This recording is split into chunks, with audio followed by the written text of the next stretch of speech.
Mi nombre es Valeria Celín Barreras Angulo. Actualmente curso cuarto año en la Universidad Autónoma de Sinaloa en la Facultad de Derecho. El tema a tratar es el Banco de México. Comenzaremos con los antecedentes. El Banco de México, que abrió sus puertas el 1 de diciembre de 1925, fue una consumación de un anhelo largamente acariciado por los mexicanos. Su creación cerró un largo periodo de inestabilidad y anarquía monetaria, iniciando desde principios del siglo XIX y durante el cual reinaba un sistema de pluralidad de bancos de emisión, sistema que además fue agravado por el conflicto revolucionario de 1910 y con el que sobrevino la desconfianza, el patermoneda y la destrucción del sistema monetario vigente hasta el momento.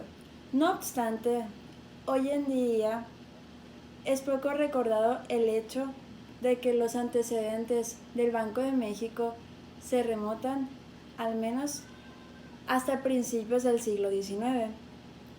En efecto, en 1822, durante el imperio de Agustín Iturbide, se presentó sin éxito un proyecto para crear una institución con la facultad de billete que se mideraría gran parte que se...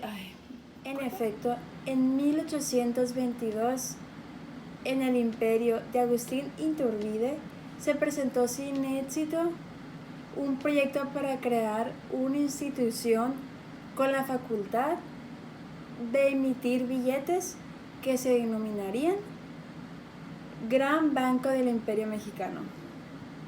Con la destrucción del sistema bancario porfirista durante la Revolución, la polémica ya no se centraba en la convivencia del monopolio o la libre emisión de moneda, sino en la característica que el banco único de emisión deberá tener y cuyo establecimiento se consagró en el artículo 28 de la Carta Magna promulgada en 1917.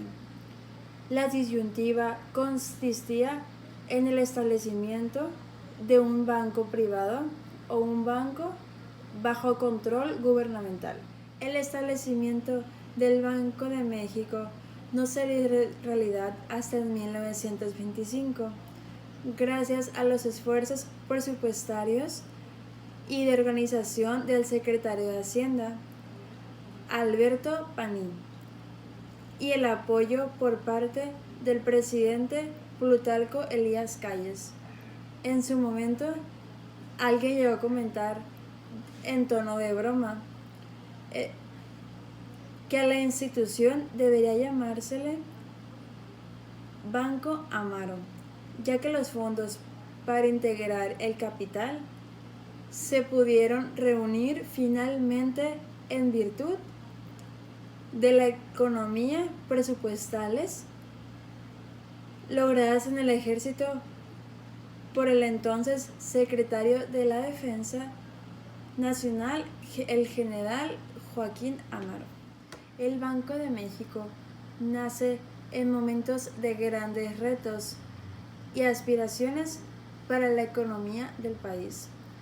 La necesidad de contar con una institución de esa naturaleza la acompañaba otras imperativas: propiciar el surgimiento de un nuevo sistema bancario, reactivar el crédito en el país y reconciliar a la población con el uso de papel moneda. Por todo ello, además de los atributos propios de un banco de emisión, al Banco de México se le otorgaron a su vez facultades para operar como institución ordinaria de crédito y descuento. Leyendo la ley Leyendo la ley del Banco de México me pude percatar que hay muchos artículos de real importancia. Comenzaremos con el artículo 2, que nos habla de la finalidad del Banco de México. El Banco de México tendrá por finalidad proveer a la economía del país de moneda nacional. En la consecución de esta finalidad tendrá como objetivo prioritario procurar la estabilidad del poder adquisitivo de dicha moneda. Será también finalidades del banco promover el sano desarrollo del sistema financiero y propiciar el buen funcionamiento de sistemas de pago. El artículo 3 de la misma ley nos habla de las funciones que el banco desempeñará.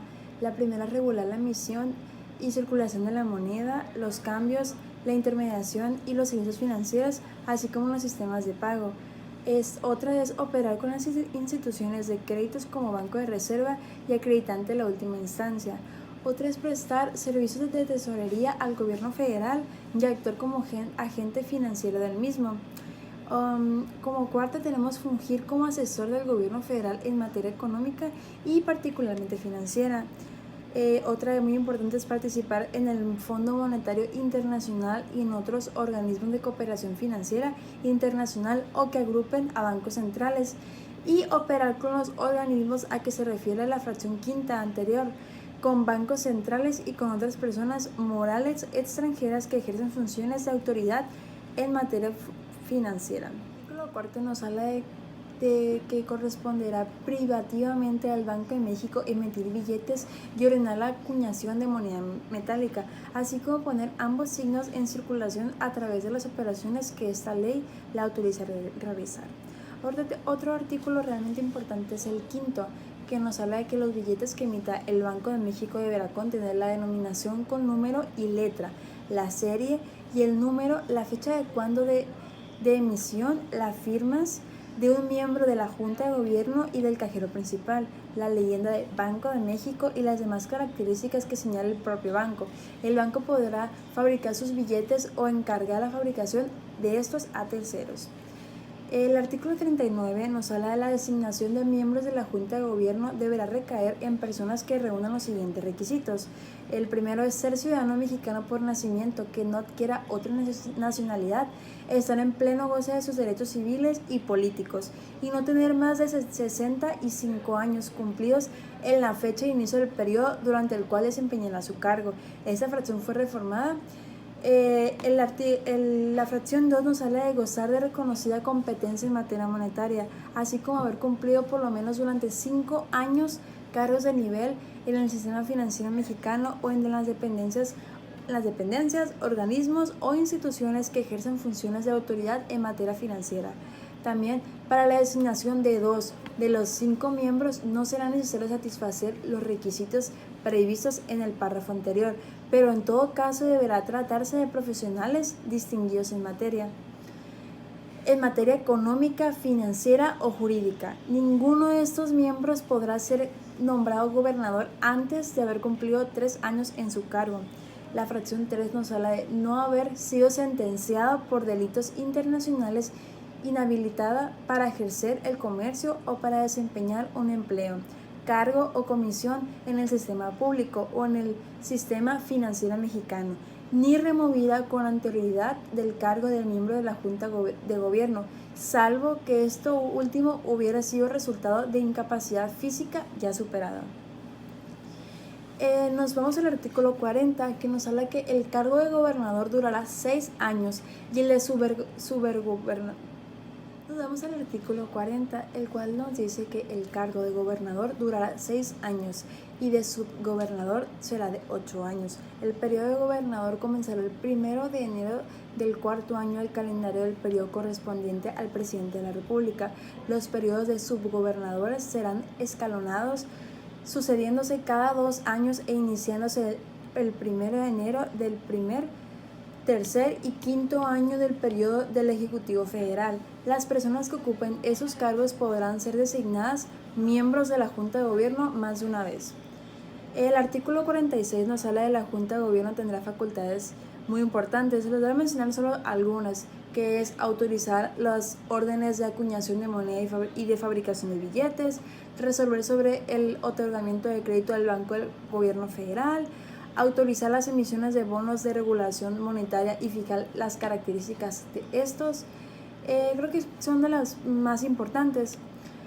Otra, bueno, para mencionarles otra sería aprobar las exposiciones e informes del banco y de los miembros de la Junta de Gobierno sobre las políticas y actividades de aquel.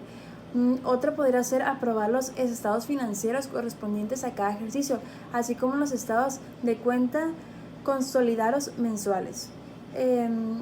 Otra podría ser aprobar el reglamento del banco, el cual deberá ser publicado en el diario oficial de la Federación.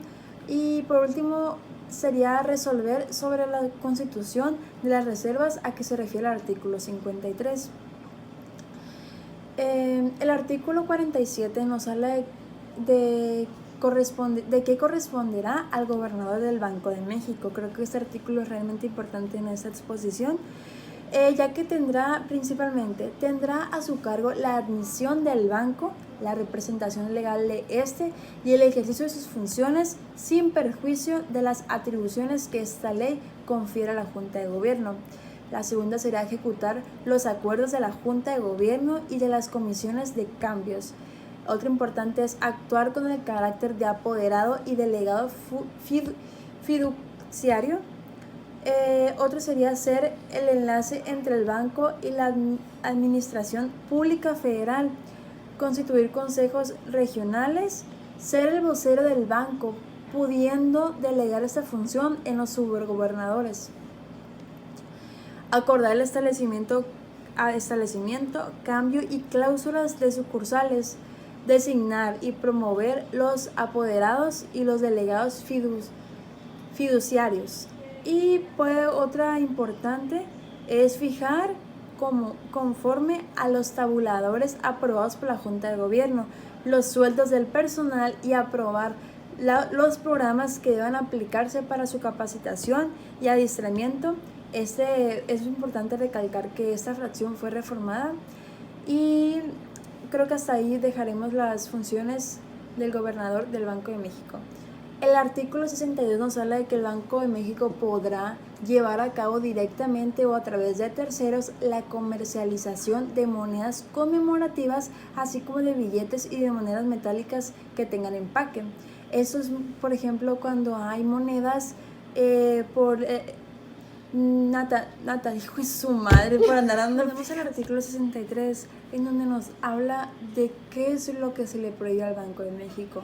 Principalmente se le prohíbe otorgar garantías. Por segundo, se le prohíbe adquirir o arrendar inmuebles que no requiera para el desempeño de sus funciones cuando fuera necesario que el banco reciba o se adjudique inmuebles o derechos reales en pago de sus créditos, así como cuando dejen de serle necesarios a aquellos que sea propietario, estará obligado a realizarlos dentro de un plazo máximo de 3 años. Por otro ejemplo, tenemos que se le queda prohibido al Banco de México adquirir títulos representativos del capital de sociedades, salvo que se trate de empresas que le presten servicios necesarios o convenientes a la realización de sus funciones.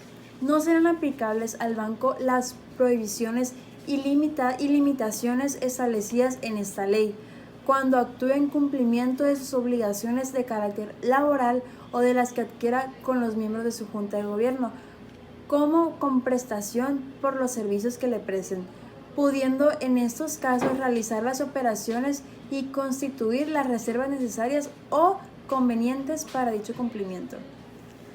La recesión de 1929 y las subsecuentes. La primera gran reforma del Banco de México ocurre hasta 1931 y 1932. En julio de 1931 se promulga una controvertida ley monetaria por la cual se desmonetiza el oro en el país. En cuanto al Banco de México, dicha ley confirió ciertas características de moneda a sus billetes, aun cuando se conservó la libre aceptación de los mismos. Sin embargo, 8 meses después sobrevinieron otras reformas de mayor trascendencia, la de la mencionada ley monetaria y la promulgación de una nueva ley orgánica para el Banco de México.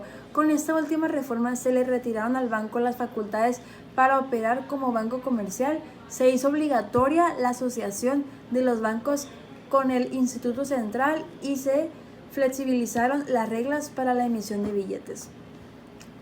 Cuentan las crónicas que en esta época fue tan grande la escasez de moneda que inició un movimiento nacional en favor de la aceptación del billete del Banco de México, hecho que aumentó sustancialmente la demanda por dicho medio de pago. Incluso algunos agentes empezaron a preferir el billete a las piezas acuñadas. Así, una vez expedida la nueva ley, al tiempo que se iniciaba un periodo de libre flotación para que el tipo de cambio alcanzara su nivel de equilibrio, se le autorizó al banco comparar oro a precios de mercado. Con ello, no solo se le dio lugar al aumento de la reserva monetaria, sino que se consolidó uno de los principales canales para la emisión del billete.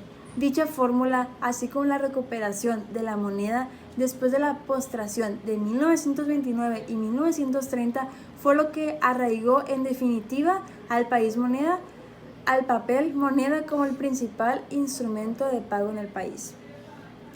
Una conseguida la aceptación del billete, se abrió el camino para que el Banco Central pudiera cumplir las funciones señaladas en su nueva ley orgánica. Esas fueron las siguientes: regular la circulación monetaria, la tasa de interés, los cambios sobre el exterior, encargarse del servicio de la tesorería del gobierno federal y centralizar las reservas bancarias y convertirse en banco de los bancos y en prestamista de última instancia. Es muy importante aclarar y explicar qué es la crisis platista. En 1935, el precio de la plata se eleva interrumpidamente y deriva una crisis sin precedente. Se corre el riesgo de que el valor intrínseco. Es importante platicarles un poco sobre la crisis platista. En 1935, el precio de la plata se eleva interrumpidamente y deriva una crisis sin precedente. Se corre el riesgo de que el valor intrínseco de las monedas de este metal, las cuales integraban el grueso de la moneda fraccionada o de apoyo, supere su valor facial. El peligro se cierne en especial sobre las piezas de un peso, que gozaban de gran arraigo entre la población. La crisis se conjura a partir de dos medidas: emitiendo piezas con menor contenido de plata y poniendo en circulación billetes de esa denominación que por largos años se conocieron como camarones. En 1936 se promulga una ley y ortodoxa ley orgánica, la cual responde a la motivación de librar a la operación del Banco de México de toda nota inflacionista. Ello mediante la adopción de reglas muy estrictas para la emisión de medios de pago. Particular énfasis se puso en ese ordenamiento en cuanto a limitar el crédito que el Banco Central pudiera otorgar al gobierno. En la práctica, dicha ley era muy rígida y en estricto sentido nunca se puso en vigor. Así, en 1938 se reformaron sus disposiciones más restrictivas, tanto en lo referente a los límites del crédito que el banco pudiera otorgar al gobierno como respecto al tiempo de papel que el mismo pudiera adquirir en sus operaciones con los bancos comerciales. Pocos meses antes, como consecuencia del deterioro que venía sufriendo la balanza de pagos de México de 1936 y de las fugas de capital causadas por la expropiación petrolera, el Banco de México se había retirado del mercado y el tipo de cambio había pasado de 3.60 pesos por dólar a niveles superiores a 5 pesos por dólar. Las aportaciones del Banco de México al desarrollo. En los años 70 y por parte de los 80 fueron una época de dificultades para el Banco de México. Hasta en 1982 los problemas tuvieron su origen en la aplicación de políticas económicas excesivamente expansivas y en la obligación que se impuso al Banco Central de extender amplio crédito para finalizar los déficits fiscales en que entonces se había incurrido. Todo ello deterioró la estabilidad de los precios y fue causa de que ocurriera dos severas crisis de balance de pagos entre 1976 y 1982. En 1983 en adelante, El sentido de las acciones ha sido opuesto. A partir de este año, los esfuerzos han estado dirigidos en lo fundamental a controlar la inflación, a corregir los desequilibrios de la economía y a procurar la recuperación de la confianza de los agentes económicos. A pesar de todo, y en algunos casos, a fin de enfrentar los problemas existentes durante las décadas recientes, hemos sido testigos de importantes transformaciones institucionales, así como de trascendentes aportaciones del Banco Central a la economía del país. Una de las iniciativas más sobresalientes del Banco de México fue la creación en México de la llamada banca múltiple en 1976.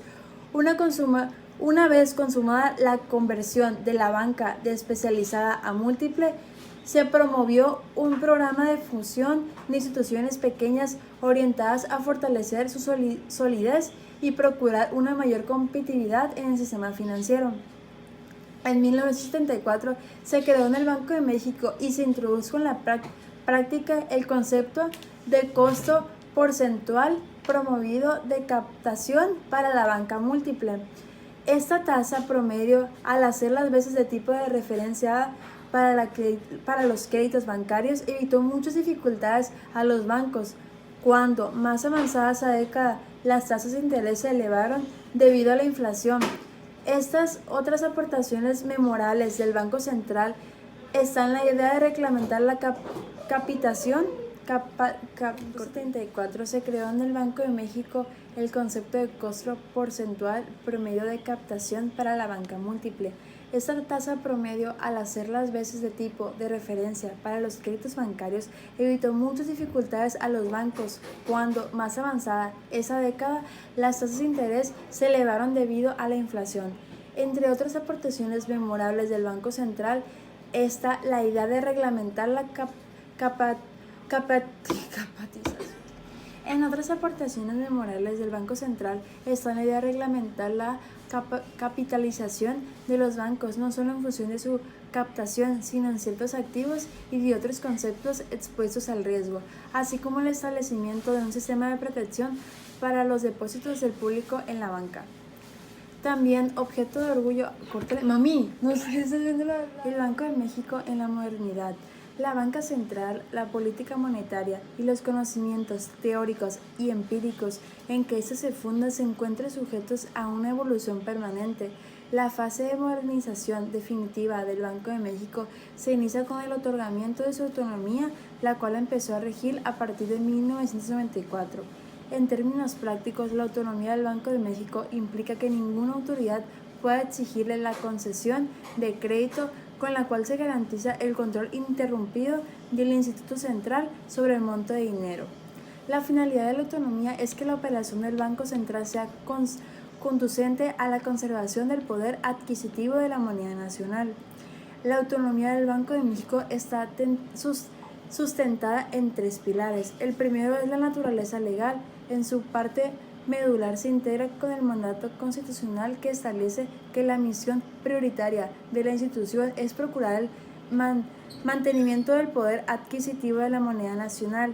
Este objetivo está especificado de igual manera en la ley actualmente en vigor del Banco de México, promulgada a finales de 1933. El segundo pilar reside en la forma en que está integrada su Junta de Gobierno y las normas a que está sujeto su funcionamiento. Dicho órgano colegiado está conformado por un gobernador y 4 subgobernadores, funcionarios que son designados por el Ejecutivo, que no pueden ser destituidos de su cargo discrecionalmente. Los periodos de servicios de dichos funcionarios son alternados. El de gobernador es de 6 años y empieza en la mitad del sexenio gubernamental para concluir al cierre de los 3 primeros años del siguiente. Los periodos de su servicio de los subgobernadores son de 8 años y su reemplazo se da cada 2 años de manera alternativa. El tercer pilar de la autonomía es la interdependencia administrativa que la ley concede al Banco Central. Pues por mi parte sería todo. Les quiero agradecer mucho su atención. Las fuentes consultadas para esta exposición fue la ley del Banco de México. Muchas gracias.